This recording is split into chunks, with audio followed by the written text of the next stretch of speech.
On this episode of the John1911 Podcast, CMP is getting Garands. YouTube drops the hammer. Don't use JB Weld on your rifles. And gold bars found in a Russian tank. Okay, good morning, everybody. This is Marky and Freeze, and this is episode 59 of the John1911 Podcast. I busted your ass Googling an answer on me. How's it going, Freeze? yeah, you did. I asked him a question. I was like, hey, man, is there anything we need to talk about before we go live? And something had come up, and he's like, well, let me tell you, and then the third was coming, and I was like, motherfucker, Googling this goddamn thing. Screw you. You don't know the answer either. Yeah, well, hey, whatever. Yeah, so I just, yeah. Man, we got so much to talk about. I'm trying to wake up. I'm on my, fourth cup of coffee right now. I've been up since, I don't know, I got up, I guess, around 5-ish, something like that. Yeah. I didn't get up that early, but I needed to be up that early because that's just how crazy it's been. So I'm on I don't know if this is my fourth or not. I drink more coffee than you faster. So I'm using this new fancy coffee machine that they got over here. See, so look, you're so full of yourself. Look, you do not drink more coffee than me. Here it comes. I guarantee you, if we started looking at fluid ounces per day. Yeah. Well, I don't. You know what? I don't work thirds anymore. Yeah. I mean, you know what? There's a lot of shit I don't drink now that I don't have to stay up all night. Hey, you know what I discovered the other day? I don't partake in Starbucks products for various reasons. The main reason is because I think their coffee sucks balls. Dude, I think this CEO's in trouble. They said they were going to hire refugees over veterans, so that Schultz, or the CEO, he's now out, and they're trying to walk that all back. Yeah, I mean, and for a lot of political reasons, I don't partake with Starbucks. But I tell you what, someone offered me a Starbucks iced coffee in a bottle. Not the Frappuccino crap they sell, but this is just like an iced coffee. It's basically coffee in a freaking bottle that's cold.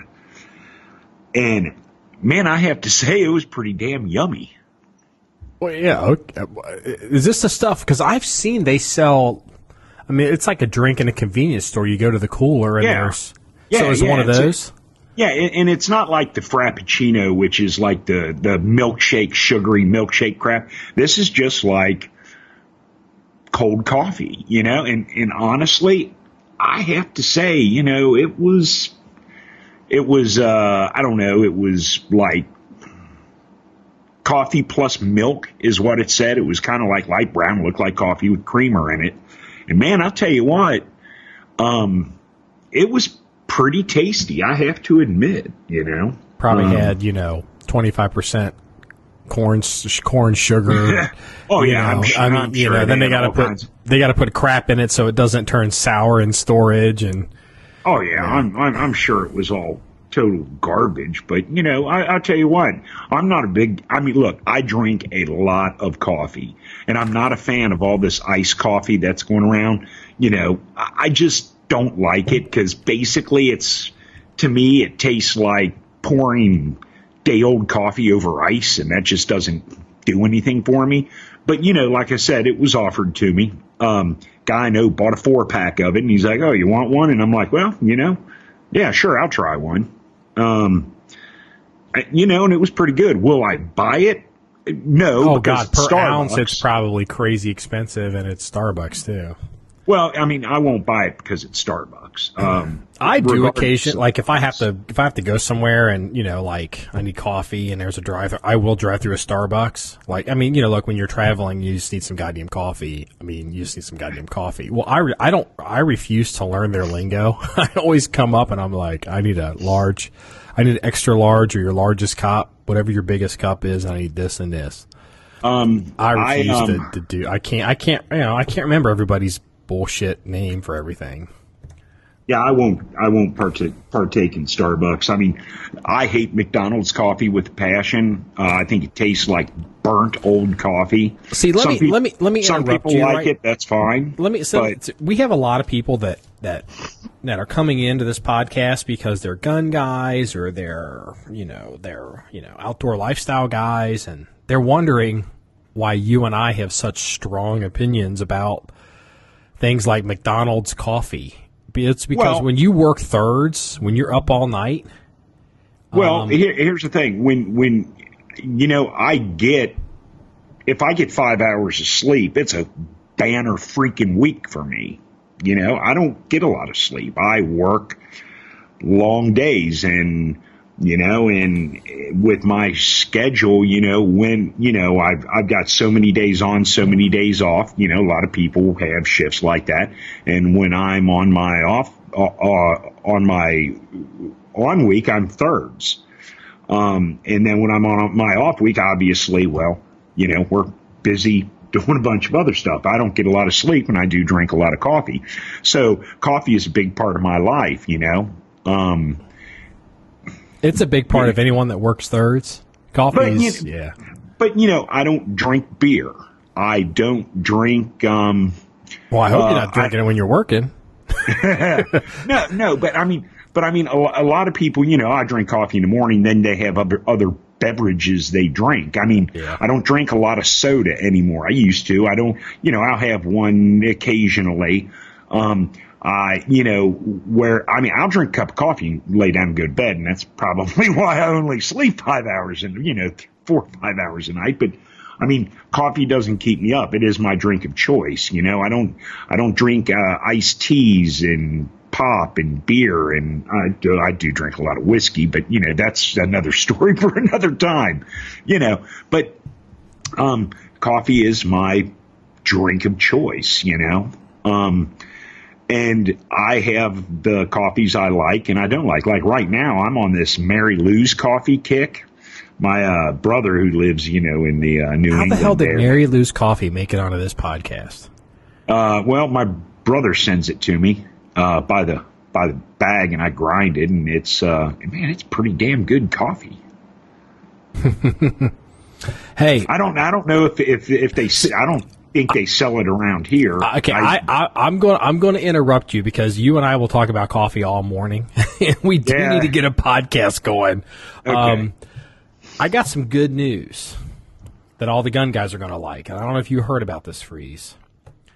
Apparently, the CMP is getting 80,000 Garands out of the Philippines.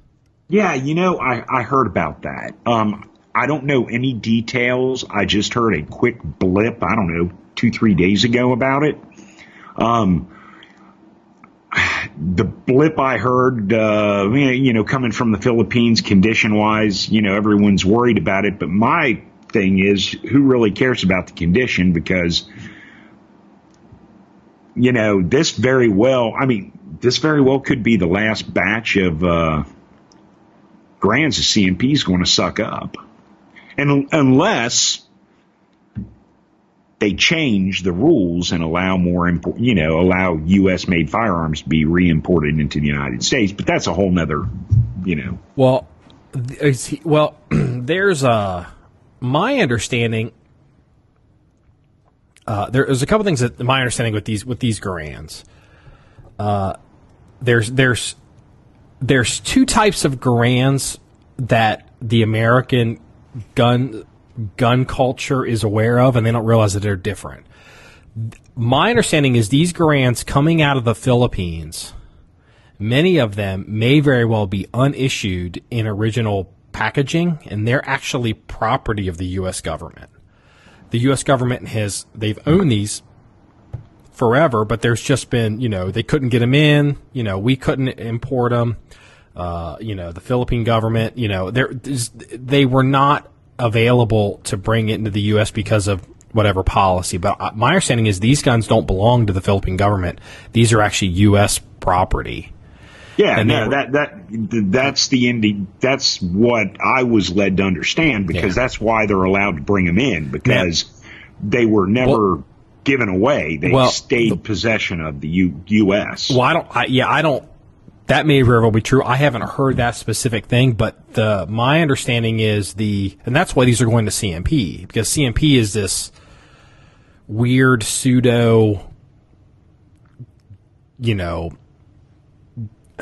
not an NGO. It's a private company now, but it's just like this public-private partnership, and spun off, and it was originally was government program, and then they kind of spun it off because the Democrats were like, we don't want to be part of having guns, giving guns to the public, whatever. So, but there's guns. Everyone's been talking about these guns in South Korea. My understanding is those guns in South Korea actually either they are owned or they have or Century, they're either owned by Century or Century has a conditional, what the hell, because we've had to deal with it.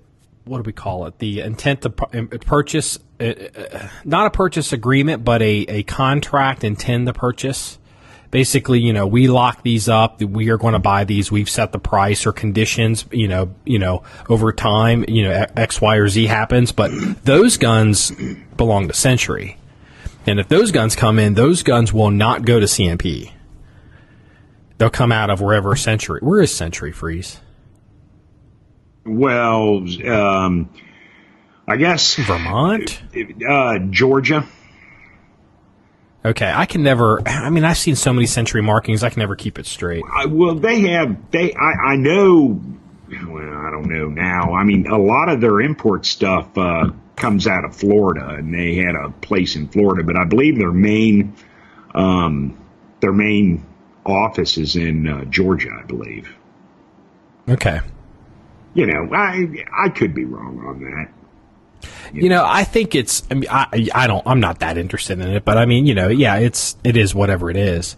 So I thought that was, that's good news. I mean, 80,000 Garands. I don't know. Maybe somebody one of our regulars that has more contact with CMP, or maybe shoots the Perry matches now all the time. Maybe how many Garands does CMP quote sell? I guess it would technically be sell because you have to buy them. How many Garands does CMP sell a year now? I'm curious what the numbers are. Well, I don't know how many they have left right now to sell. I know they have some, but I mean, I don't know if their quantities are large and if they're releasing certain, only X amount per year so they don't all dry up. But I can tell you one thing.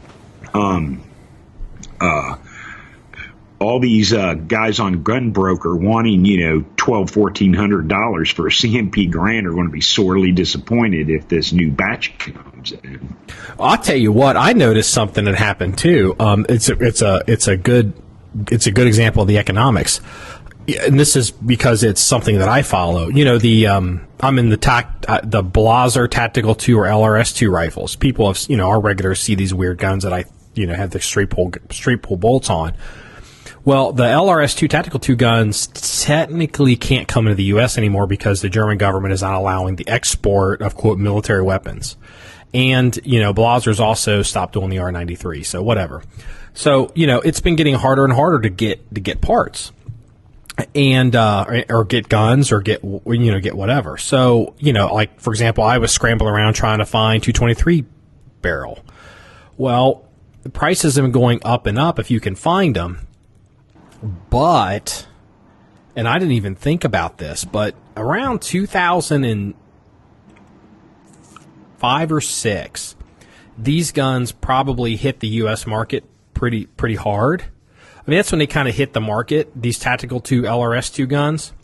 And, that's like the magazines are doing reviews. Everyone's got to have a new SKU for SHOT Show. And about 2005, 2006 is when these guns kind of really hit the U.S. market. Well, a bunch of police departments bought these guns. They, it's not, they're not ubiquitous by any means, but, there would be a couple police departments in Ohio, a couple in New Jersey. I know some in Pennsylvania, whatever. This would be the SWAT teams. Well, Most people don't know this, but a lot of the police departments, where the police trade-ins come from, is off a schedule based off of, and sometimes it's dictated by your liability insurance. And basically, once a gun gets to be about 10 years old, they cycle them through. So Mile High Shooting out in Colorado had shown up on a bunch of the internet sites trying to price Blaser Tactical 2 police trade-in guns. They were negotiating with a SWAT team. The SWAT. It's like how Smith & Wesson gets into police departments. Basically, they will buy your guns, give you credit for the guns you got, and give you guns cheaply, and then those sure. they surplus them out. Well, Mile High's negotiating a price for Tactical 2 rifles, and with certain round counts in them, and maybe they're probably all spray painted because they're cop guns. Sure. And I immediately noticed the prices for people that are kind of follow this stuff dropped on all the gun boards. Because they're oh shit, there's guns coming in, there's guns coming in now, that are police trade-ins. Sure. There's going to be a little flush of them. So, it's the economics of it. So, well, yeah, and look, there's a lot of guys, and you can tell the guys on the internet that deal with Garands, because with this with these Philippine Garands coming in, the numbers I heard were between like 80 and 90,000. Now, whether that's true or not, I don't know, but we'll see. But everyone's saying, if you're going to buy a Garand, hold off because it's going to be a buyer's market, which indeed is true. But the guys that are on there going, oh, it's not going to make a difference, it's not going to make a difference, those are the guys that are holding on to Garands that they either paid too much for because the market at the time dictated that, or they're the guys that have Garands that are wanting to sell them and they still want to get the $1,200-$1,400 price for it. Yeah, look, I don't follow the Garand game. I don't know it as well as you do. But even I recognize that the Garand prices have gotten stupid for years. It's like, we made so many of those goddamn guns. Oh yeah. And and now, like, what was it? Springfield was even making new receivers because they were trying to you could buy a new receiver, new manufactured Garand, because they couldn't get receivers. And it's like, talk about an artificial market based off of U.S. policy. It's like, there's so many of these guns sloshing around the world. And here's the thing. These guns come out of the Philippines. We have no idea what we're looking at here. Not only could they be new in the wrapping, but there could be, a whole slew of them that are, I don't know, M1Cs, M1Ds. They could be like, what make of Garand is like the most, desirable, like, something called International Harvester or whatever. All of a sudden there's like now 10,000 of them. Okay. Well, here's the thing. This is the important thing. Thanks to the German Mauser collectors out there, the one thing that separates American military equipment from like any other country is everyone wants matched. Well, the Germans numbered and and numbered every freaking part of their guns, Even the screws, right? Yeah. So to get one that's mismatched because one number's off is a big deal.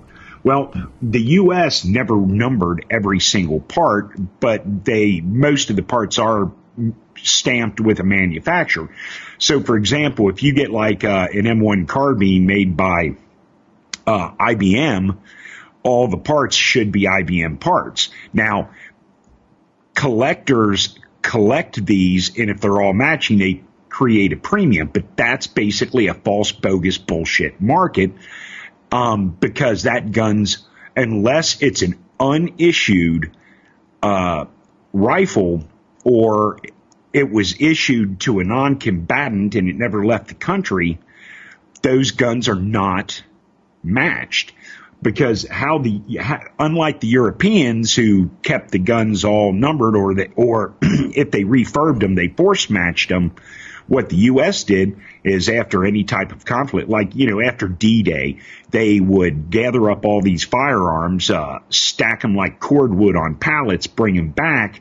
And then what they would do is at wherever they were being refurbed, they would split them all apart, put all the parts, like all the receivers, in one barrel, all the stocks in another, all the barrel bands in big solutions, and they would clean them, refurb them, and reassemble them. And they didn't give a shit if they all matched.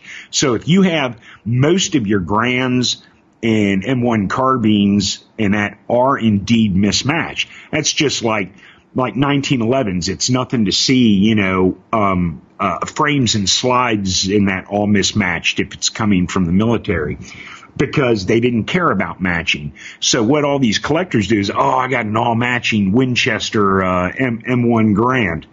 Problem is, it's probably a parts piece, and they built it all matching. They force-matched it. Exactly. But because collectors are so ingrained to have all matching parts, and a lot of that, again, is from the German collectors, they go, oh, my God, it's all matching. Well, take all my money, and they get a command premium. But, if you actually come across a Garand that made its way all through freaking Europe and back, it's not going to be matching. Because, again, of course, there's guys on like an M1 Garand form right now that want to put a fatwa out on your head. Well, you know what? They can, but that's because they know I'm speaking the truth, and deep down they know the truth too. But no one has the balls to admit it. Like I have a you just undercut, because there's always guys in these groups that have, they've got some special gun that they want to hold up as being like uber rare, and so that makes them cool, and you're cutting their balls off. Well, I had a buddy of mine, a military collector. He was real big into West German and East German Cold War stuff. Mm-hmm. Yeah, I knew some guys like that. And during the 50s, he was in North Africa, like Libya, in the army. And the sand over there, he said they used to call it sugar sand because it was so fine. He said it was fine. He said you'd go out on patrol and come back, and you just coated with this sand dust. And he said every time they'd go back, they'd have to break their rifles, and they were using, Garands. And he said they had 55-gallon drums of degreaser. And he said you'd break your rifle down and throw each part in a different drum, and then you just grab a part and pull it out and reassemble your rifle. He said so those rifles, I mean, it would be like putting them in a blender. Yeah, exactly. You grab one, you grab a part, and you assemble a clean rifle. Didn't you tell me, because we have again, because you're the resident Milsurp guy, we have a German Luger over here that's in 9mm, and that little square plate. You were telling me in many cases that those plates don't match because when the guys were bringing them back on the boats, somebody would make them take that plate off so they couldn't, shoot themselves with the gun on the boat. And then when they were getting off, they would just pull a plate out of a bucket as they're walking off.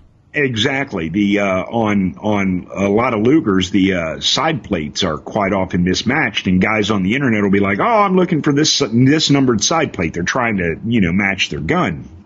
Because, when troops could bring back firearms, during World War II, a lot of them brought back, Lugers. It was a common thing. And, and other, and anything they could get their hands on, really. So when they'd get on the Liberty ships to come back, I don't know how long it takes a Liberty ship to cross the Atlantic, but I'm thinking a week, but whatever. So they would make them take the side plate off so no one could, get bored or get pissed off at a card game and shoot each other. And, when they left the ship... that never happened with The Greatest Generation. Yeah. It didn't happen. That never happened in Saving Private Ryan. No.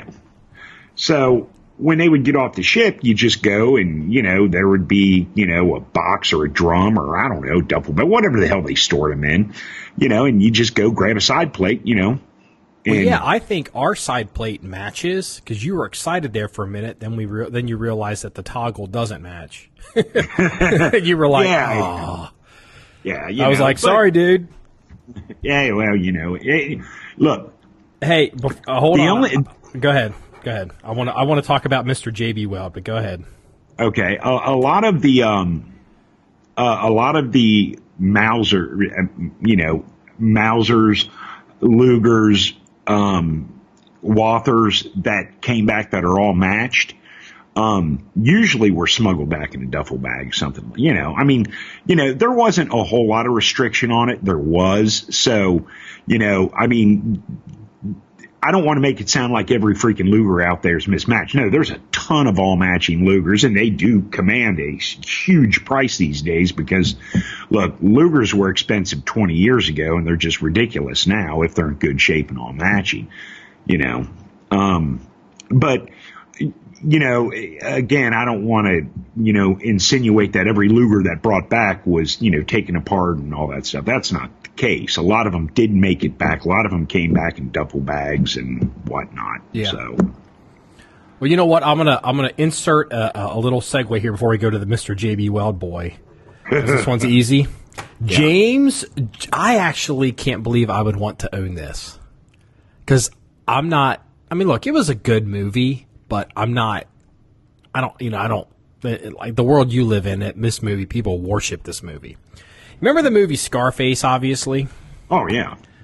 In certain places, Scarface is like. Scarface is like the Ten Commandments to some of these people. Well, in the neighborhood I work in, Al Pacino and is what is his name? Tony Montana and Scarface. Yeah. He's like a god. Oh, he's like St. Peter. You see, I like to mess with the brothers. I always tell them all the time. I said, who the hell wants to idolize Scarface? I said, if I'm going to idolize a gangster, it's going to be Vito Corleone because he died of a heart attack playing in his garden with his grandson as an old man. Who the hell wants to go out in a blaze of glory with a face full of coke being shot by the freaking cops? Okay. Screw that. He was a fucking loser. Okay, Who's hold on. I got this perfect segue. I gotta jump in because that scene when he, is that where the phrase "say hello to my little friend" comes from? That's where it comes from. Okay, yes. So that rifle that he had, it's a 20-inch M16 A1 with the square vented handguard and it had a grenade launcher underneath it. That actual gun is for sale at the James Julia auction house. I think it's a functioning Class 3 weapon. Really? I don't think it's I didn't look it up I'm pretty certain it was an actual, a functioning gun. Cool. So I was like, that was kind of cool. It'd be. What? 20-inch fully automatic ARs, dude, they're so sweet. They shoot so well. Well, and plus, being that it's, Al Pacino's gun in the movie is going to command extra dollars because, God, I didn't even read the listing because I was like, I have this policy and some people would disagree with it. And I will admit it, like if I'm shopping or if I'm dealing with a vendor or whatever, my policy is if there's zero chance that I'm going to buy something, I don't touch it. You know what I mean? I don't like to waste anybody's time. And it's like, oh man, that is so cool, but there's zero chance I'm going to buy that. So, I didn't even read it. But, okay. Speaking of which, because we haven't talked. It's been so busy. So it's, I don't know, a week or two ago. It's 9:00 at night. You're getting ready to go to work. And my phone starts blowing up. And you're sending me these listings for, I think it was a Mauser rifle in 4570. Yes. That had go ahead. You describe this gun. Okay. I have this fixation to where I want a bolt action 4570 hunting rifle. What I want is a Gibbs Enfield converted to 4570, but I like the Mauser bolt actions that were converted. And I don't own one. But every once in a while, maybe, once a month or something, I'll get on a kick and I'll go online and I'll start searching for them just to see what's out there. Because one day I will have one. and I saw this really sweet looking Mauser custom job. It supposedly had like a Douglas barrel on it, like Timony triggers, and just, it did. Custom stock. And what do you call that stock that has that raised cheek piece? Like, I think it's like a European cheek piece. Yeah, it's like a Monte Carlo stock. It had a custom like Monte Carlo stock on it. Okay. And it just looked really sweet. And like I said, I was getting ready to, I was drinking a cup of coffee, getting ready to leave the house to start my day, or night as it is. But, and I sent the link over to you. So I didn't really go diving into it deep. And his price was so good. It was like, man, why is it priced like that? It was like under $500. And it was like, man, this is a really nice looking rifle. Did it have a scope on it? Did it? I think it did. You know what? I think it did too. So here's the deal. So we're looking at this, and it's on the gun's on the East Coast. I don't want to say where we saw it because I don't want to shit on the guy personally, but I also don't want people to go find it either and buy it because there's major problems here. Guy's on the East Coast. Looking at the ad, I realize he doesn't even have a cell phone number. He's got a landline. So I'm looking at this gun. This gun looks like it's a World War II or pre-war Mauser on the East Coast, which is reason I keep saying that is stuff on the East Coast, as a general rule, tends to be older than stuff on the West Coast. And I know that doesn't make any sense to people that live in America, and you're like, it's all the same. Actually, kind of not. There's more older stuff, just in general, east of the Mississippi than there is west of the Mississippi. There's obviously exceptions to the rule, but in general use. So it looked like a pre-war Mauser. It looked like an old conversion. It had this crazy stock, like old man stock. It had a phone number, and he didn't even have a cell phone. It had a landline. I'm like, this is some old guy who's had this gun for 50 years. And to him, $500 is a lot of money. And I'm like, I'm going to go get this goddamn gun. This is going to be awesome. So I call over and get his wife, and I speak to him, and I'm talking to him. And dude, we actually haven't talked about this. So what this is not an old guy. He's probably our age. I mean, I guess we're old, but yeah. I mean, and what he's doing is he's taking guns. He's got some lathe, and he's building these guns up. And he's doing it under the guise of, I'm building guns because I like to play with them. And then he turns around and he sells them. And the first thing is, he didn't admit that. I was, you have an FFL? He's like, I don't have. So he's not an FFL. He's not an 07.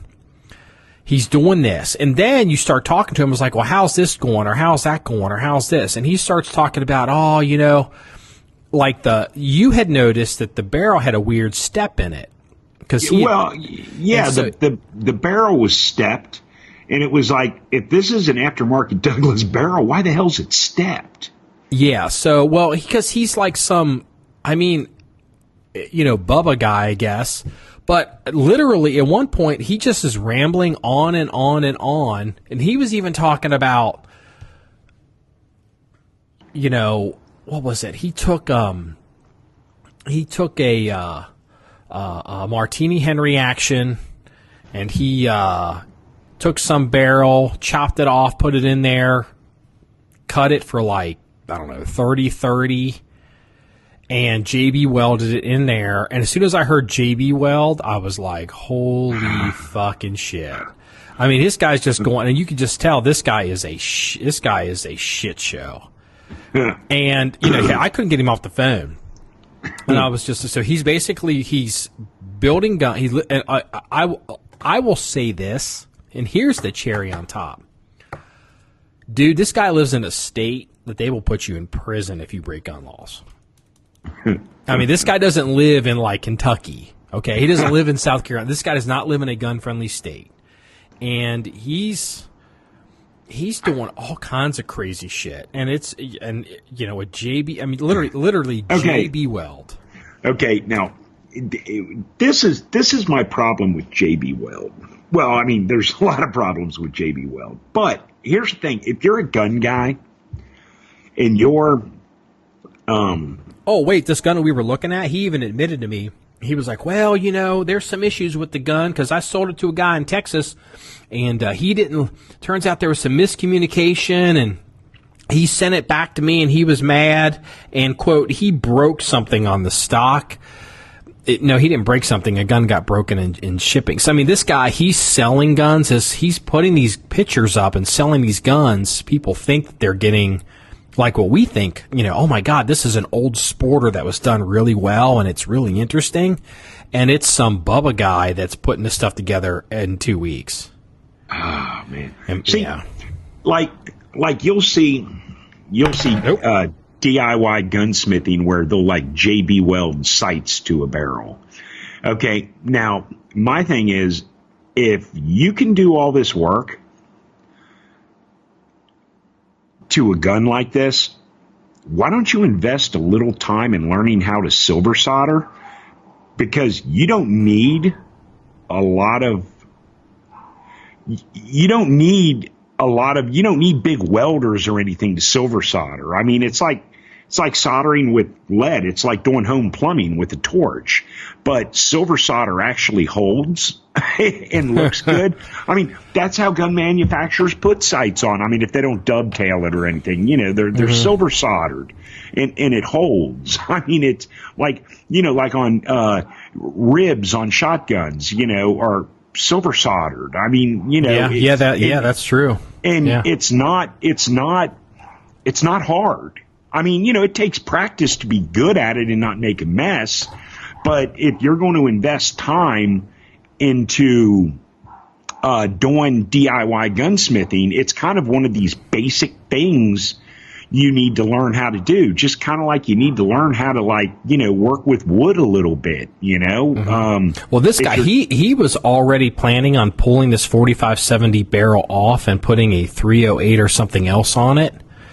Because, you know, he's like, well, I'm just kind of doing it because I like to play and I like to experiment and do whatever, but he's also turning around selling these guns.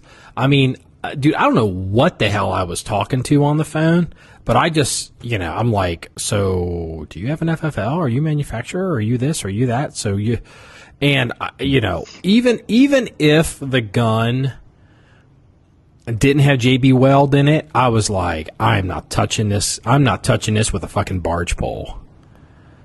Yeah, and this, I don't know if this conversation was so crazy. I don't even know if this was some kind of weird setup or something. I was like, what the hell is this?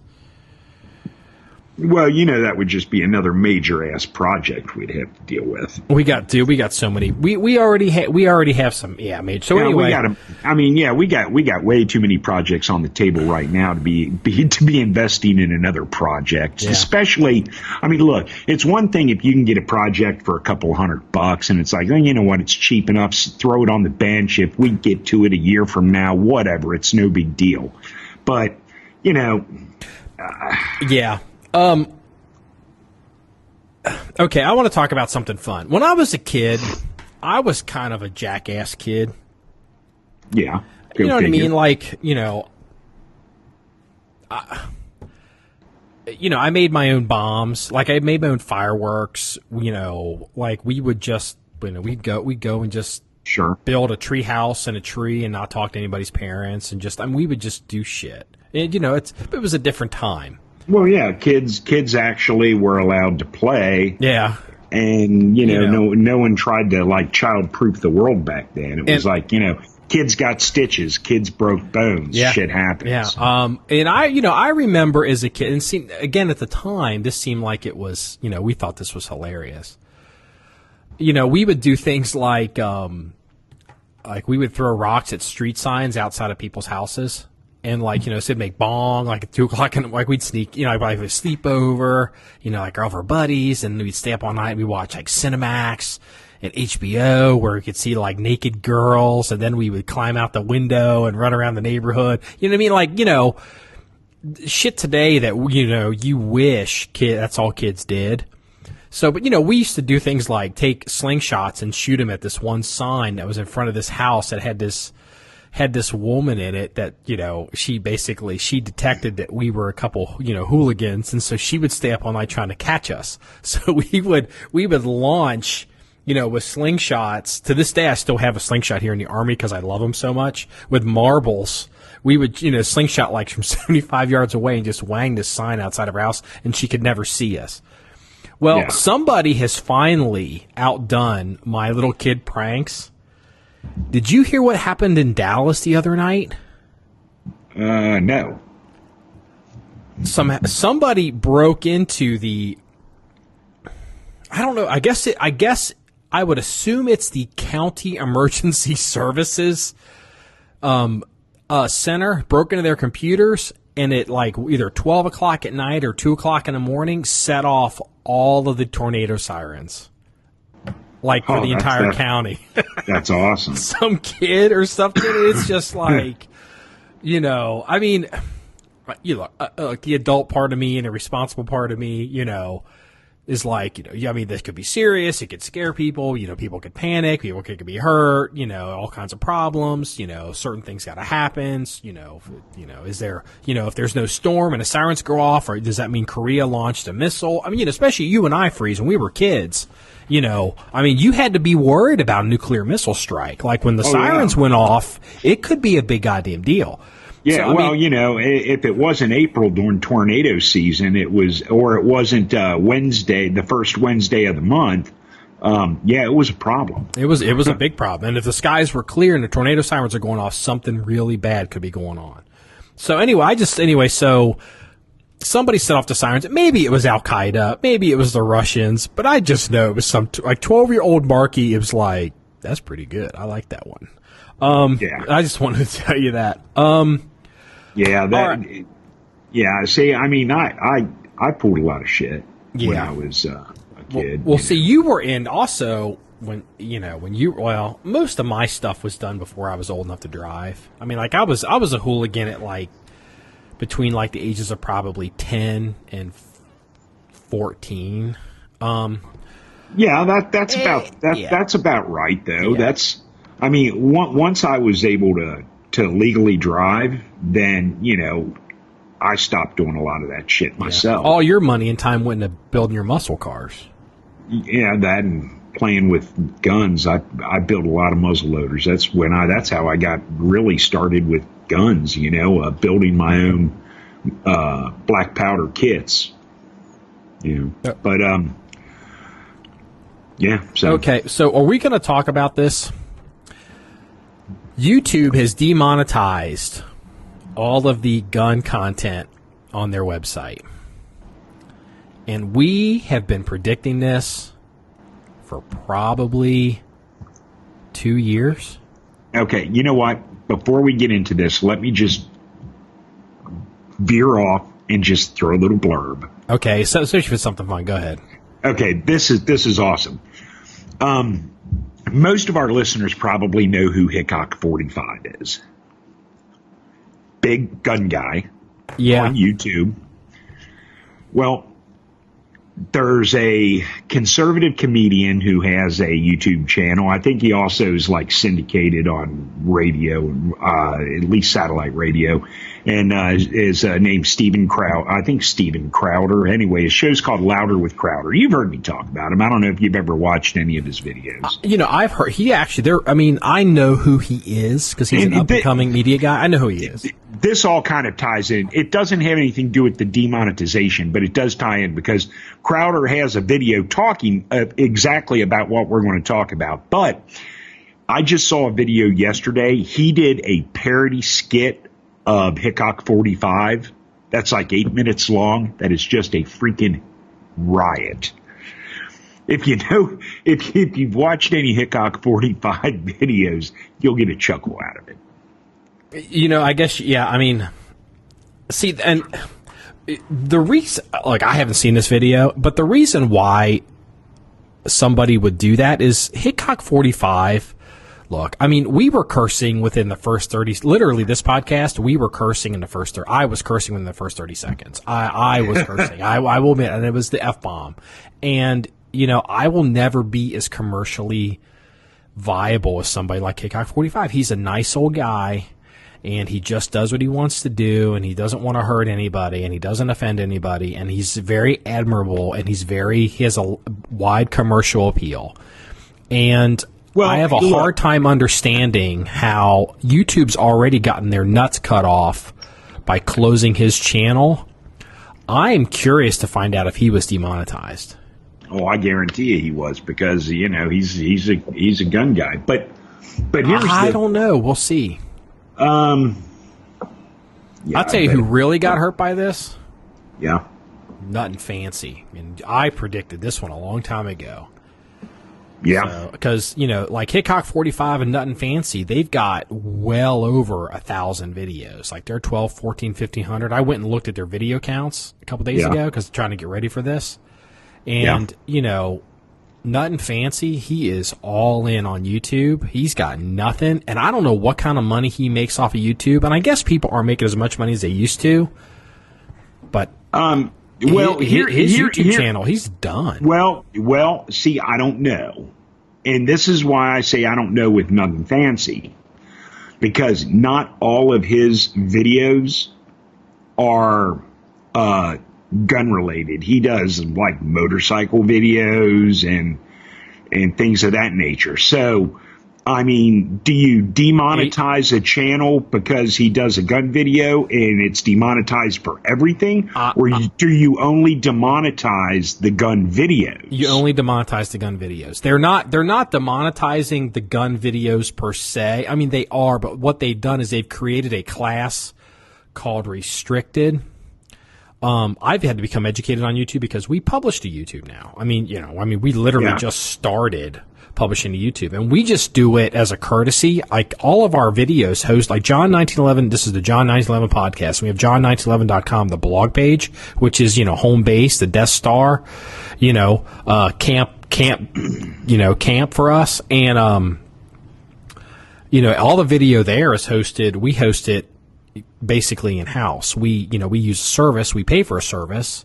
It's called Vimeo. And, we don't string. There's some legacy YouTube videos from when I first turned on the blog page that I have to go through and check. But the thing is, I put in all this work to embed these video in these stories with the code, and you can never tell. A year later, YouTube comes in behind me, kills that video. I don't even know it, and I got a broken link on my page. So, we made a decision, you and I, we discussed it, and we were like, we're going to pay money. We pay, it's a good bite of money to Vimeo, and we host it. I just dropped a piece of metal. And we host it, and, nobody can touch our videos. And actually, we can even run, if I want to, we can even run commercials in it. I mean, we control it. I could sell commercials. I can put commercials in the front end, in the middle, in the back ends. Most of their videos are so short that wouldn't make any sense, but we have the ability to do that. Someone like Nothing Fancy or Hickok, he has recorded some videos, or he's recorded some commercials by hand that he places at the tail end of his videos. And I'll tell you what, I know for a fact YouTube hates that. They actually, I think that's a violation of their terms of service. But, so everybody's been talking about full 30, full 30, full 30. Everyone go to full 30. And what's been happening is all these people, all these bigger channels are reaching out to full 30, and they're like, hey, can we get on? And full 30 is like, well, we'll consider it. We'll do whatever. Well, here's the problem. Number one, I don't know this for a fact, but I've looked at full 30's front end. I am fairly certain they're using the same service we are to host videos. They're using Vimeo. And if you want to watch videos on an app, you can download the Vimeo app. There's a link on our John1911. It takes you to the Vimeo page. You can download the app and watch videos natively in your mobile devices, unless you have it behind a paywall, which is what Full 30 does. Turns out Full 30 is not making any money. The reason why they're having a hard time adding more people to their property is not that they can't do it. I mean, I don't know what their back end costs are. They're hosting more videos than we are, so maybe they have to pay more a month than we do. and maybe there's an issue with, the overhead has to, the return has to match the overhead. But the problem is all these videos that they've got hosted, they're selling commercials for, what is it, Henry Rifles is like they're probably their biggest advertiser. I mean, people are making $5 a month. Yeah. There's no money over there. That's the real problem. There's no traffic. And this has devastated all these people. And it's so bad. I'm actually wondering if it's going to last. I wonder if YouTube's going to back off of this somewhat. Man, I mean,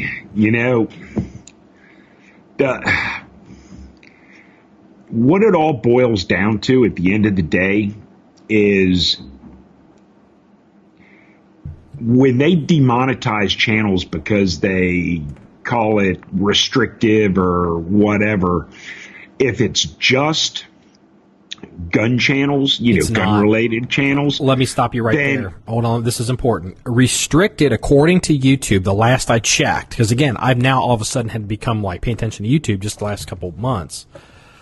They're classifying videos as restricted. Age restricted is restricted. So if you have a video that you don't want someone under the age of 21 or 18 seeing for whatever reason, that automatically is restricted and not available to be monetized.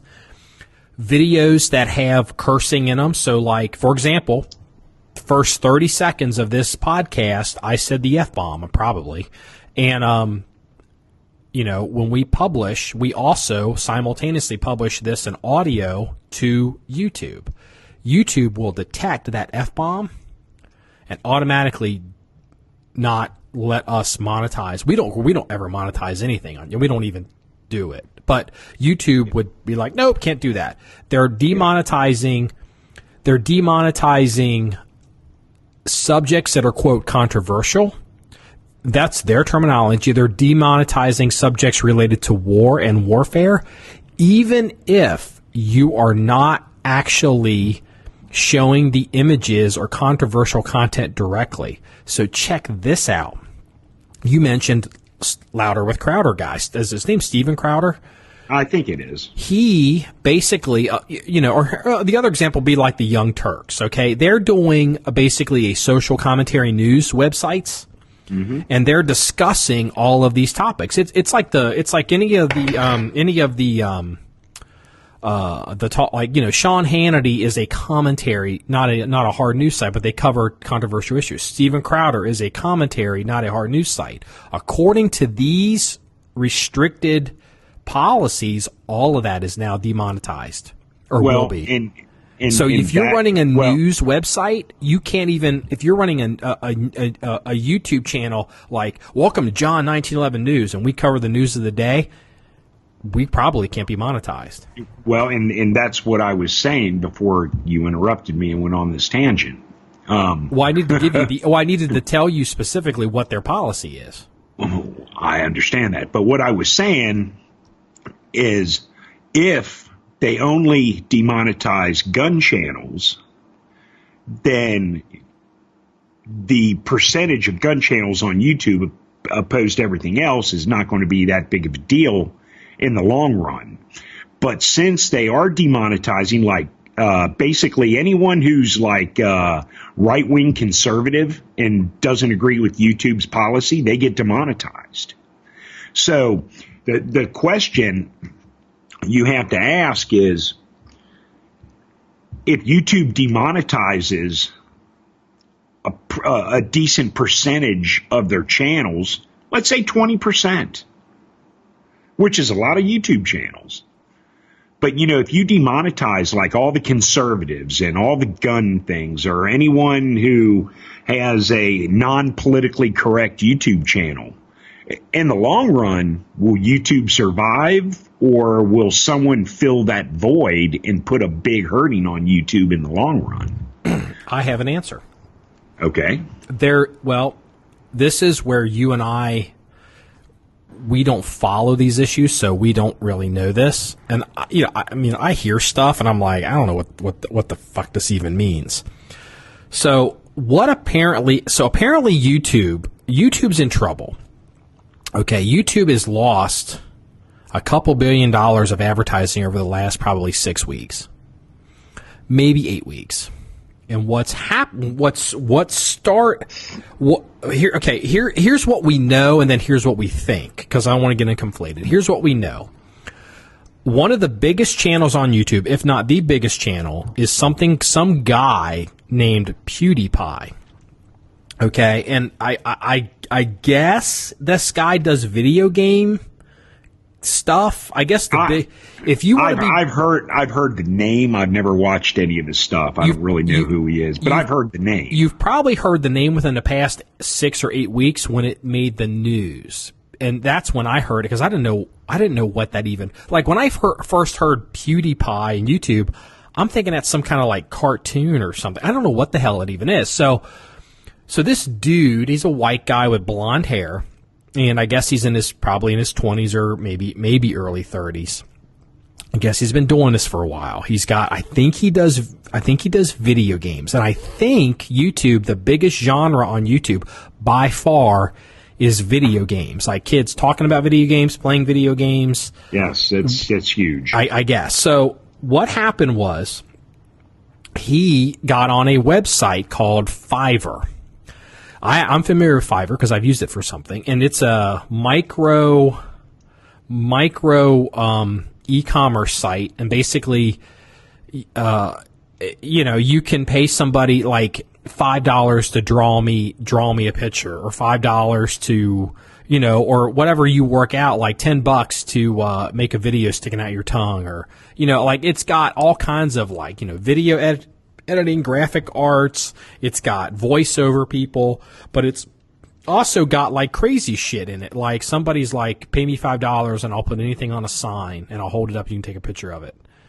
We'll send it to you. So my understanding is he found these guys in like the jungles of the Amazon or something. That's apparently not a joke. Like these people look like they live like in the bush. And he basically paid them $5, and he told them I can't even remember what it was, but write something on this cardboard sign and hold it up and, send me a picture of it. And it was something anti-Semitic. And apparently what he was trying to do is he was trying to prove a point about how out of control the internet is. That's his defense.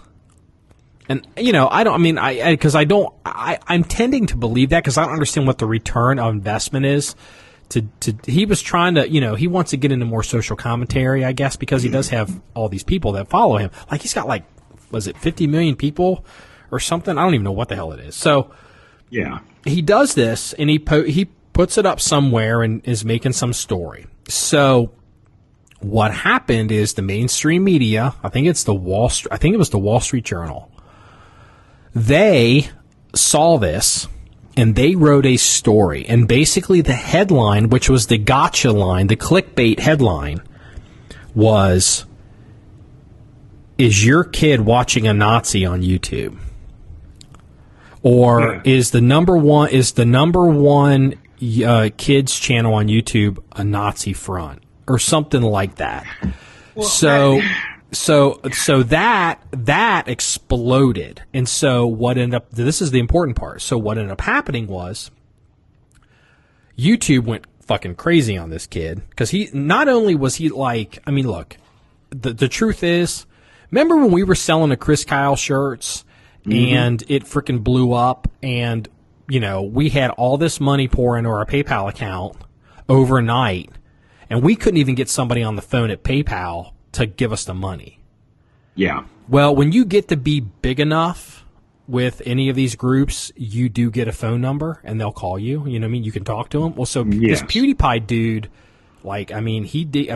they bring him in to like conferences and, make him part of like a special select group. Like, hey, we're going to implement a change on YouTube and you're part of the 5 guys and we want your feedback before we do it with the general public. So this guy was a special dude. He was in special advertising packages, special pricing. So like Toyota and these major companies. So YouTube went crazy, went after him. All the advertisers, like major companies, I don't know who, insert major Toyota, Viacom, whatever. All these companies basically were like, we're running ads on goddamn Nazi fucking pages. So they're like, we're yanking our advertising until you get this figured out. So they kicked him out, shut him down. I think he probably still has a channel, but he's not making any money. And, you know, he's now basically become a Nazi. I think he's come out and said he's not, and, you know, he feels really bad, and the point he was trying to make. So, well, here's what happened. The Wall Street Journal, this story got a lot of traction, and they're like, Wall Street Journal's like, well, if that story got a lot of traction, maybe we should do more stories like this. So they went around YouTube, and they went around it's amazing, you know.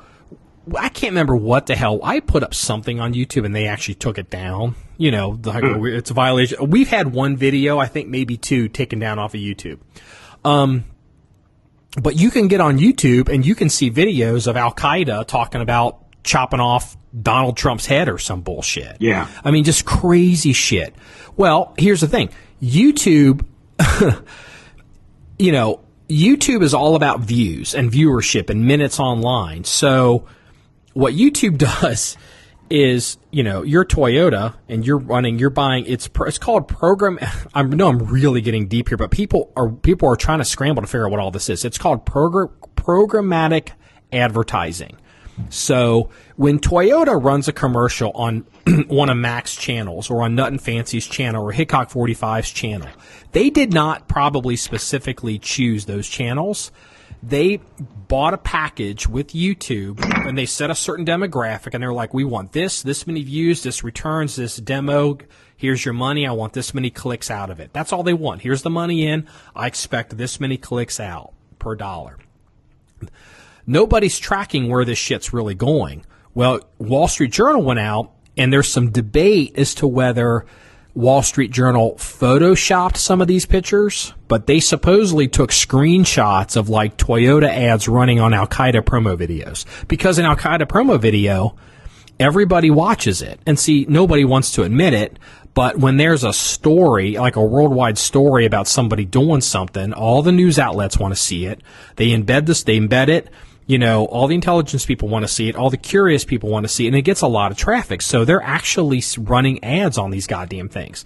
So, so now what's happened, Wall Street Journal does this story showing these major companies, their ads running on like, I mean, I don't know, like, let's just say it's a snuff video, because I don't know what the videos were. And these companies I personally don't watch any of them. I refuse to. Yeah. But these companies went fucking crazy. And so what they did is they pulled all their advertising, and they told YouTube, you need, first of all, to fix this. Okay. You need to fix this. You need to figure out a way for us to control the metrics of where our shit is going, and you have to figure out a way to report all of this, because a lot of this stuff is all, because it's programmatic advertising, nobody's really seeing the sales funnel of like where clicks and links and traffic and shit's really coming from, and these advertisers want proof of where their stuff is going and how it's working and why not. And no one's got all that figured out yet. So YouTube apparently has lost, I think, $2 or $3 billion in advertising this year. Like, has been pulled out, and YouTube actually wasn't even making money until a couple years ago, like 2 years ago. Well, here's what's happened. So when all the you take the cost per ad is set. You know, the more ads, the more money in the system, the more money people make.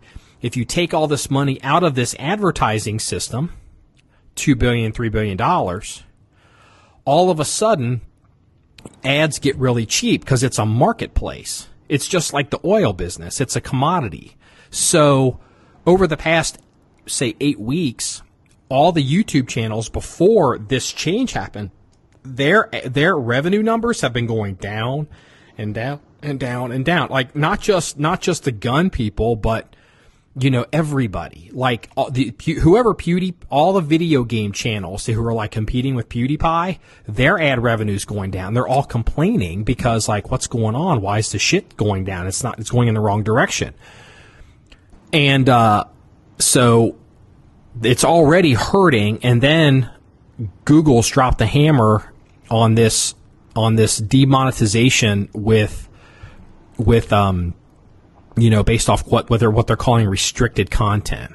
And that is where we are at. Now, the other side of it is there's people saying it's a conspiracy by some of these big media companies to trash YouTube, so they can promote, so they can have control, and, whatever. I mean, that may or may not be true, but what we know is what I just told everybody is the facts of what's going with the money on YouTube.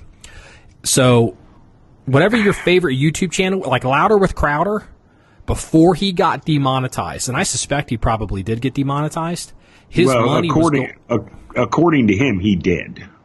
Okay, well, there you go. See, I'm real curious. I'm curious I'm waiting to hear if Nut and Fancy got demonetized. I'm waiting to hear if Young Turks got demonetized. I'm waiting to hear if, who's the other one? Nut and Fancy, Young Turks, and Hitchcock 45. Those are the three, and the reason, because Nut and Fancy is huge. I mean, he's just huge. But he's got, like, Nut and Fancy is, like, hooked in with all of these non-gun brands. Like, a lot of people don't realize this about this dude. I'm sorry, I keep dropping shit. Nut and Fancy used to do, like, product reviews. He was one of their subject matter experts for, like, camping, for, like Eddie Bauer and shit, like, for all these, like, these outdoor companies. Before he was in the YouTube space, the lieutenant colonel, well, he was probably at the time he was a major and a captain. His extra income would come from, getting backpacks from some, North Face or something, and going out and doing stuff with it and writing articles on it or doing reviews or whatever he would do, and that's how he made his money, his extra money. He's always kind of been that game, so he's not. I'm just curious. I'm really curious. Well, speaking of Crowder, he's got a video out there. It's like a 10-minute long video, and it's titled "YouTube Caught Silencing TYT Critics, Young Turks Critics." And in this video, he talks about the demonetization of, what YouTube's doing. He talks about everything basically we're talking about. But he also, what's interesting, though, is he also gives stats. He gives stats with his channel, stats with the Young Turks channel, as far as viewers, clicks, whatnot, how much money they're making opposed to how much money he's making. It's a very interesting video. See, that's something I don't know. I didn't know you could see other people's YouTube channel stats, or I didn't know you can do it, or I don't know how to do it. I don't know how to do it either. And maybe you have to have 1 million followers before you can see that information, or he's got a staff of people, because here's the thing, the difference between, like, the Young Turks, and I know a lot of, like, liberal millennials watch them, whatnot. Everyone's at least heard of them, I've heard of them. I don't watch. Oh, I've gotten into it. Well, the main guy, Uyghur guy, I can't remember his first name. Yeah. He and I have communicated on the internet. But here's the thing with Crowder.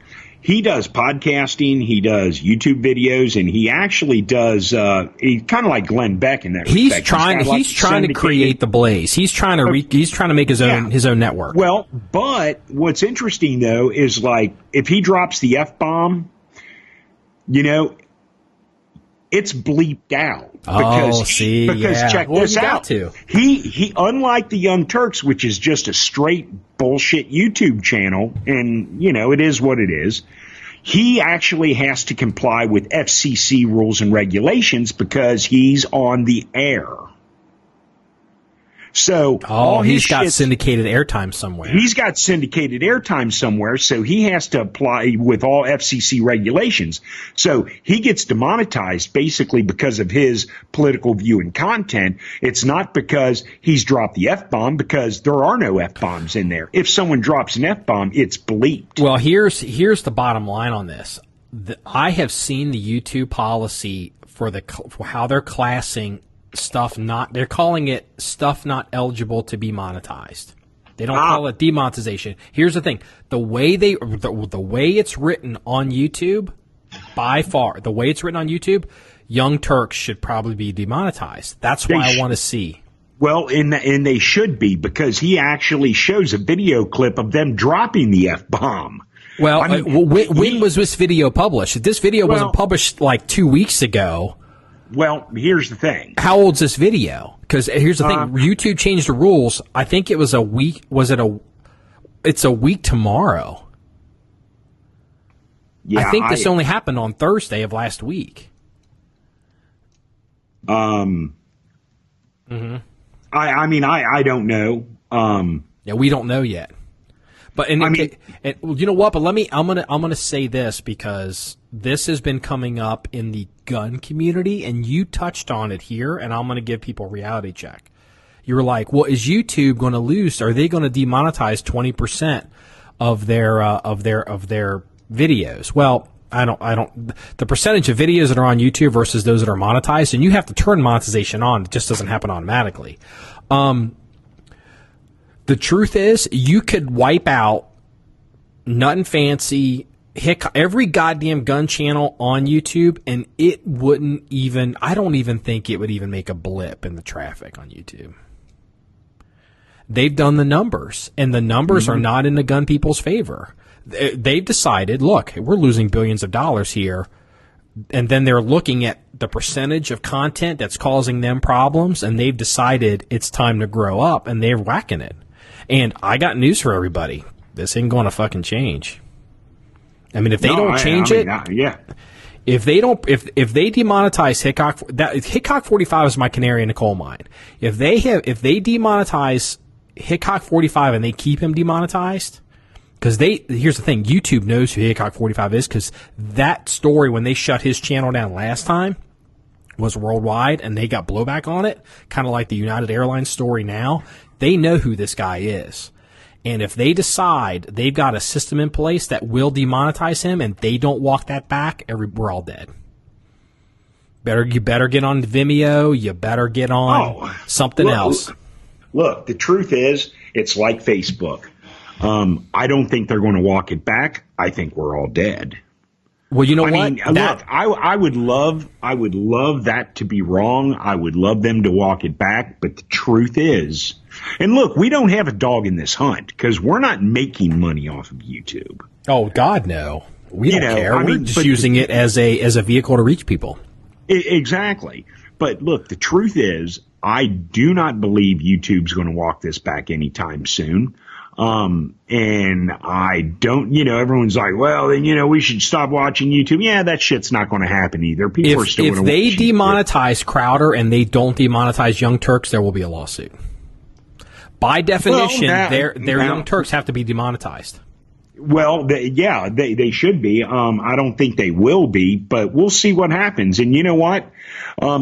You're right. I think there will be lawsuits over this, because there's people out there that their livelihoods are based on YouTube, and because of the change of parameters, now they go from making, there's channels out there that make millions of dollars a year. Abby, you know what? I question that. I think the YouTube money's been going down for a while. I think some of these people that are claiming to make money there are people that are making money, but I don't think they're making as much money. It's like a side hustle. I'm telling you what, there's not. Man, I don't know. You think Nut and Fancy's making millions off of YouTube? No, I don't think Nut and Fancy. But like, you go to the Red and Link channel, Good Mythical Morning. Those two guys, they're making like $3-4 million a year. I have no idea who they are. Okay, I know, but that's a good example. I listen to them all the time. How much bigger are they than the biggest YouTube channel we've discussed? They're much bigger. There you go. The biggest YouTube channels the biggest YouTube gun channels. This is to get back to my point with Full 30, no one's making any money. The biggest YouTube gun channels out there aren't making anything compared to what's really being made out there. Yeah. No, I don't disagree with you. I mean, look, I mean, like Good Mythical Morning, and I watch the YouTube channel because I think the two guys are funny as hell, and they're not conservative. They don't talk about guns. They just do wacky things on YouTube. They have, 8 to 15 minute long videos, and and I just like them. I think they're funny as hell. But they also have like 15 million subscribers, Hickok 45 doesn't even come close to 15 million. Yeah. I mean, it is what it is, and, the Red and Link from Good Mythical, like, okay. See, I don't even know who that is. But I know you don't know who it is, but look, you've seen YouTube commercials where they do like these promo commercials. They do like one big one every year where they have the big YouTube stars come on and do the thing. That makes complete sense to me, but I've never seen that. I know you've seen one. You just don't recall it. But like, for example, they always have like the top YouTube people, there's usually a song involved and whatnot. I mean, I'm sure somewhere along the lines in the past 5 years, you've seen one. Red and Link are always on their YouTube commercials because they're one of their top 10, or, as far as top 10 people that make money on YouTube. Now, with that being said, that was before last week. Well, and here's some rules. Who knows? Well, here's something that, the average person that's either listening to this podcast or watches YouTube isn't aware of, but the YouTube people are aware of it. And I learned it because, we really started publishing just within the past, few months on YouTube, like really just because we're like, okay, we'll put it up because that's where people are at. It used to be, and this was real similar to Facebook. It used to be that if you had a YouTube channel and you had, I don't know, I'll use round numbers. If you had 100,000 people subscribed to your YouTube channel and you posted a video, 100,000 people would get an alert and, be like, hey, Marky and Freeze posted a video. Well, now YouTube doesn't care about subscribers. They care about views and they care about time, minutes spent watching video. So what YouTube does now is they don't necessarily put videos in front of you that for channels that you've subscribed to. They put videos in front of you that they are using a computer system to try to figure out if you'll spend 5 more minutes watching a video, which can be more ad revenue. So all these people that used to be able to say, I have 100,000 subscribers or I have 1 million subscribers, this is important. Now it doesn't matter anymore. Does that sound awfully similar to what happened to Facebook and us? Oh, it sounds identical. Yeah. But look, I'm going to throw these numbers at you. These are stats. I'm just going to run down. What's the date on the stats? Okay, these are, now look, this is going to be interesting. It might not be interesting today as we speak, but what's going to be interesting is this is the top 10 YouTube stars and earners of 2016. Okay. What's going to be interesting is what are the top 10 earners and how much they make for 2017. Now, it might be a year before we can compare the two, but this will be interesting. Okay. Number 1, PewDiePie. Okay. Now, I can't verify that these stats are correct. They're probably because PewDiePie his issue didn't happen until very early in 2017. Okay, I earned 15 million subscribers. I'm rounding up to 50 million. 50 million. He's the number 1 earner. $15 million, 50 million subscribers. Number 2, Roman Atwood, 8 million, 10 million subscribers. Number 3, Lily Singh. I guess I'm pronouncing that right. 7.5 million, 10 million subscribers. Number 3, Smosh, 7 million, 22.5. 22. $7 million, 22 million subscribers? $7 million, 22.5 22,500,000 subscribers. I'm rounding up. Just give me their profit numbers. Okay. Tyler Oakley, $6 million. Rosanna Penzano, $6 million. Marky Plier, Markiplier, Mikey Plier, $5.5 million. Germandia, $5.5 million. I don't know any of these people. Neither do I. Colleen Bollinger, $5 million. Red and Link, that's the Good Mythical Morning people, $5 million. Okay. And by the way, they got 11.5 million subscribers, just because we talked about them earlier. Okay. And that, let's see, that's the top 9. Give me number 10, then I'm going to make a point. Hold on, I got to find 10. I don't know if I need. You know what? I don't need 10 to prove. You know what? It doesn't matter. It's only giving me the top 9 anyway. Now let me make this point. This is really important, and this is where the gun people are out of their goddamn minds, because it's all about them and they're arrogant bastards on this, and they just don't realize how money works. Yeah. So PewDiePie's on that list, okay? And let's say... Number 1, by the way. Okay, number 1. That's fine. So great for him. He's number 1. He brought the hammer down on everybody else on that list. YouTube has lost billions, at least $2 billion, maybe $3 billion in ad spend. Okay. For going into 2017, going forward.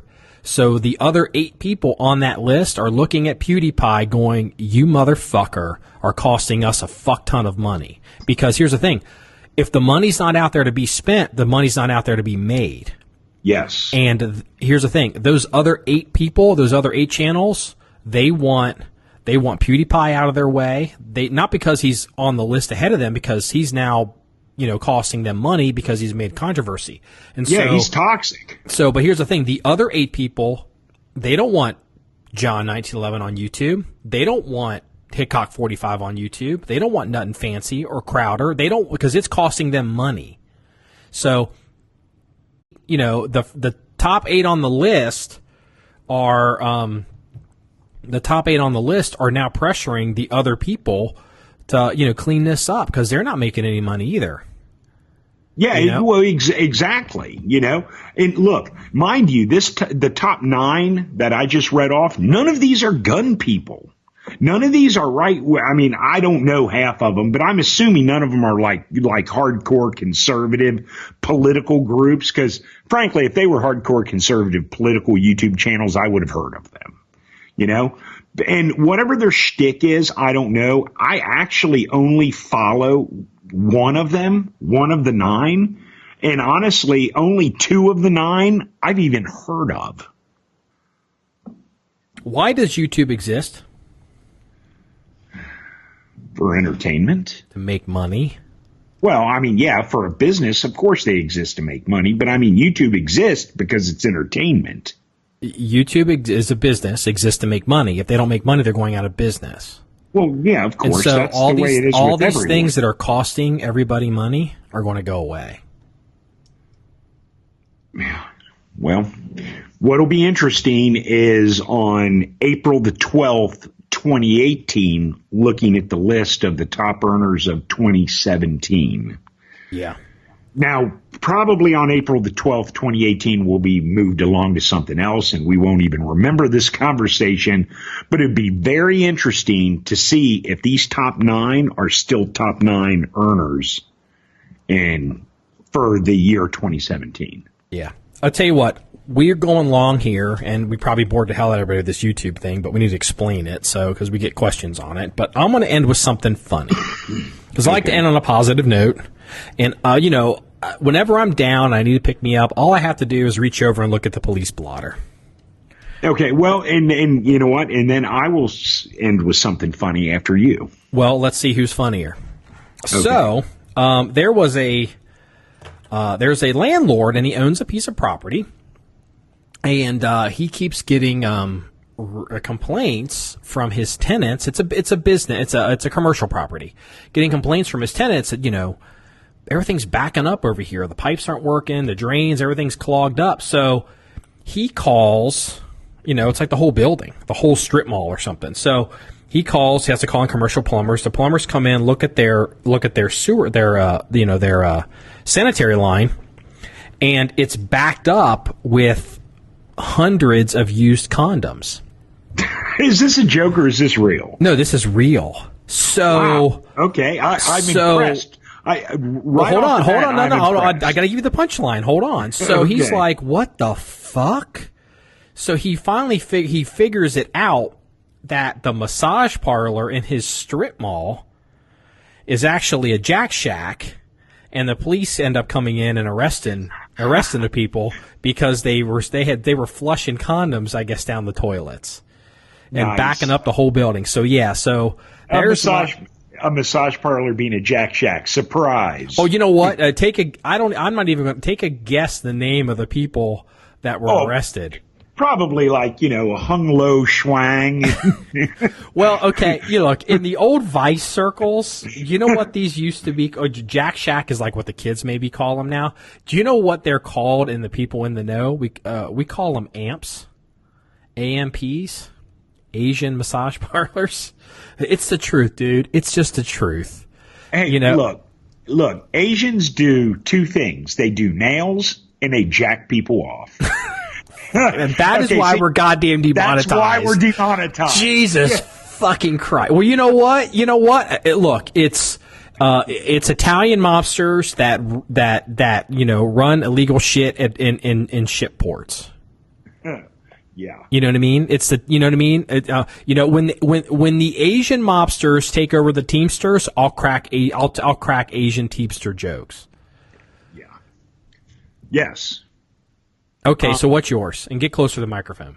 Okay. This is not going to beat your story. Of course not. Of course, yeah. Asshole. Okay. Beat that too. So, on my personal Facebook page, I have, I only have like 50 friends. I don't have that many friends on my personal Facebook page. But one of my friends, he's, in his mid-20s. He's a millennial. He's a socialist. I mean, Bernie Sanders socialist. Give whatever. Me free shit. Don't explain to me how it all works. Yeah. So he posted a link of, Spicer, the Spicer video where, he claimed Hitler never used chemical weapons, and he's just like, what the fuck, blah, blah, blah, whatever. So, I went in and just said, it's like, I understand, what he was trying to say, and I just went in and said, depends on how you want to demonize Spicer, it's just like, I know what he was trying to say. I said, but, whatever. There is okay, go ahead.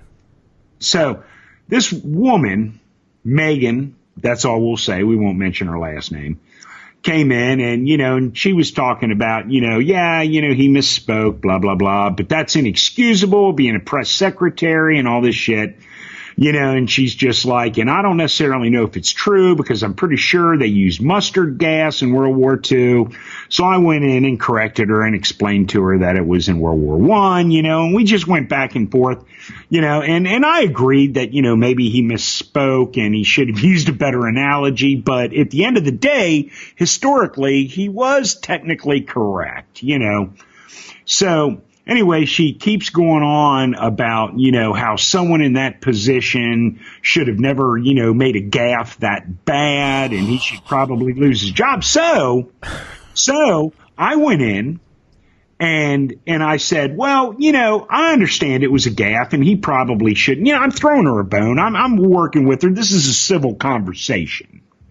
And I'm like, but, I've heard worse. I said, let's, I said, look, at the end of the day, I said, and I'm paraphrasing all this. I said, at the end of the day, I said, look at the heat Rice took when she tried to blame, when she tried her best to blame Benghazi on a YouTube video. I said, she survived that. I'm sure Spicer's going to survive this.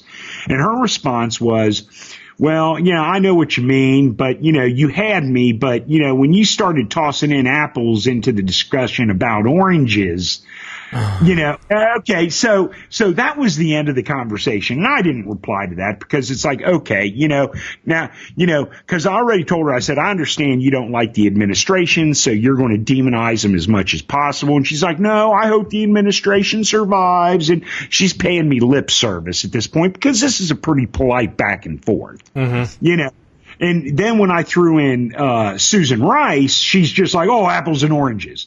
Well, okay, this is the fun part. So I don't know who this person is. She was just a friend of a mutual friend on Facebook. So I clicked on her link to see who she is. And she's an assistant professor at a northern university. And that's all I'll say. Compared to us, you'll know who I'm talking about. Yeah. And she's, of course, into like web development and all this stuff. And she works for a northern university to us, Yeah. And it's just like, incredible. A liberal assistant professor at one of our universities, doesn't like the Obama administration. And she wants to demonize Spicer for using maybe a poor analogy. Yeah. Although theoretically a correct analogy, but I'll admit it was a poor analogy. I'm going to actually throw you a bone here on a couple things. The first thing is there isn't a war college on the planet that teaches the use of the Holocaust as a example of CBRN, chemical, biological, radiological, or nuclear weapons on the battlefield. By the way, I pointed all that out to her in the back. That the same reason why they don't count, Pol Pot killing all those people in the killing fields as a quote war crime. It's a crime against humanity. It's a, combatants, legal combatants. There's rules of land warfare regarding how legal and illegal combatants can deal with each other. But under land warfare, legal combatants can literally kill each other off down to the last man, and that's legal. But speaking of Susan Rice, career Ambassador Susan Rice, PhD. I know who Susan Rice is. I think she's at Brookings now. Post government, she's at Brookings Institute.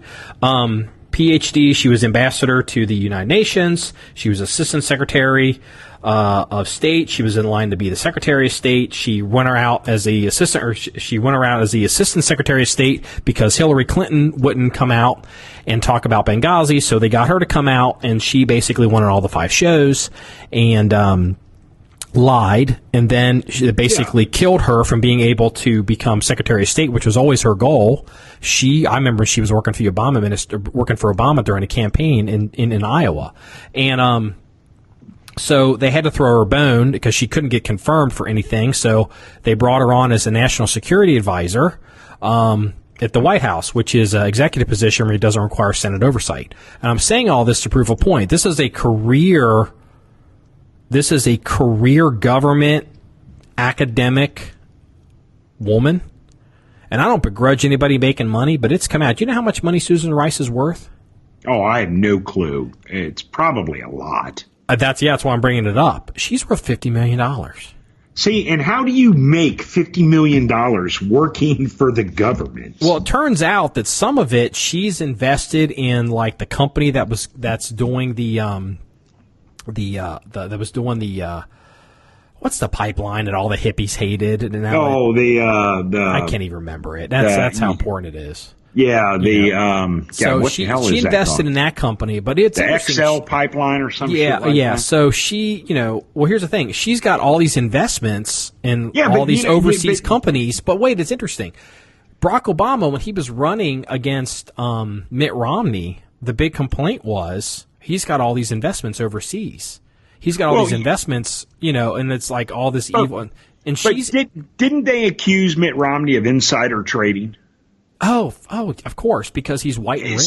So Susan Rice didn't do any insider trading to earn $50 million? It's a $50 million, dude, is a lot of, personal wealth is a lot of money. That's a lot of money. People throw these terms around. It's a lot.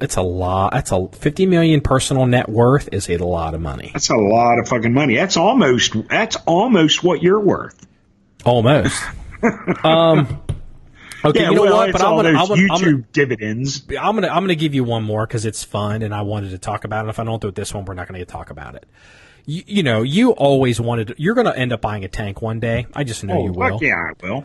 So, you know, it's weird in England. You can't, I mean, their gun laws are really restricted, but you can buy tanks. So this guy. Oh, well, I think I know this story. Yeah, this is, go ahead. So this came out April 9th. I'm gonna translate this into American lingo because the way they write this is just so crappy. So basically, there's a group of guys in the UK that are tank collectors, and so they had done a trade. They collect armor. Yeah, they're all So they had done a trade.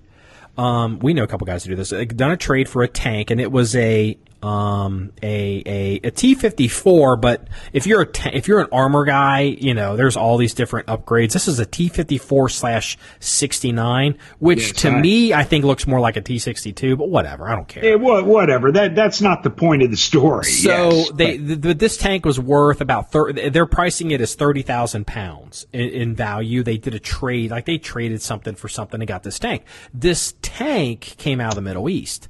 And they're pretty certain that this tank probably was involved in the invasion, the initial invasion of the Iraqis into Kuwait. And when Desert Storm. Yeah, when the Iraqis came in and basically cleaned out fucking Kuwait, because when they were working on this T54/69 tank, you know, they pulling the engine out, they got to drain, they make sure the gas tank's rusted. They got to pull the gas tank out. You know, they're trying to get this thing so it can run. They find 5 gold bars in the gas tank of this T54. And these weren't like U.S. standard gold bars either. Oh, I don't know how much a gold bar weighs, but they're saying each bar weighed 12 pounds. Yeah. I think gold bars are standardized. They tend to be. I mean, if you're a criminal, but I mean, gold bars tend to be. They fit into a mold, and so I don't know if 12 pounds is normal, but it's each bar 5 12-pound gold bars. So take 12 pounds. Look at the gold rate, exchange rates, and then there's how much it's worth. Just to do a comparison, if anyone goes to the bank and picks up a box of rolled pennies. You know, rolled pennies come in standardized boxes. You know, pennies are $25 per box. Nickels are $100 per box. Dimes $2.50. I've never seen a box of coins. Okay, and you know, and so forth. You know, a box of pennies is 12.5 pounds. That's interesting. That probably is not a coincidence. Well, now, mind you, pennies are a little different than like dimes, nickels, and quarters because pennies, depending on the copper ratio, pennies made before a certain date weigh different than pennies made. You know what? That's right. They are lighter. But on average, a box of pennies weighs about 12.5 pounds. Now, each individual box weight will vary to a degree because of the years maybe the pennies were made. But yeah, on average, it's 12.5 pounds per box of pennies. So here's the deal for the rest of your life. Here's 2 things that I'm going to be doing. At least I'm going to speak for myself. Every time I check into a hotel, I always lift up the back of the seat on the toilet to see what's in the toilet. No, who doesn't? And I will also now be checking the gas tank on every tank I run across. Well, and again, who in the right mind doesn't do that? Yeah, I mean, I found you find some interesting. You can find dope, beer, guns. Beer is the most common to find in toilet tanks because you know who likes to drink warm beer. Yeah, so all right. Okay, we're a little long here. So this wraps up episode 59 of the John 1911 podcast. If you want to follow what we're doing or read about the things that we discuss on our website or leave a comment or feedback on this podcast, go to john1911.com. It's JOHN1911.com. And a special promotional consideration to our sound engineer, Mitch, at A&M Promotions. Just remember, it's all about shooting guns and having fun. And everybody, have a good day. See you later.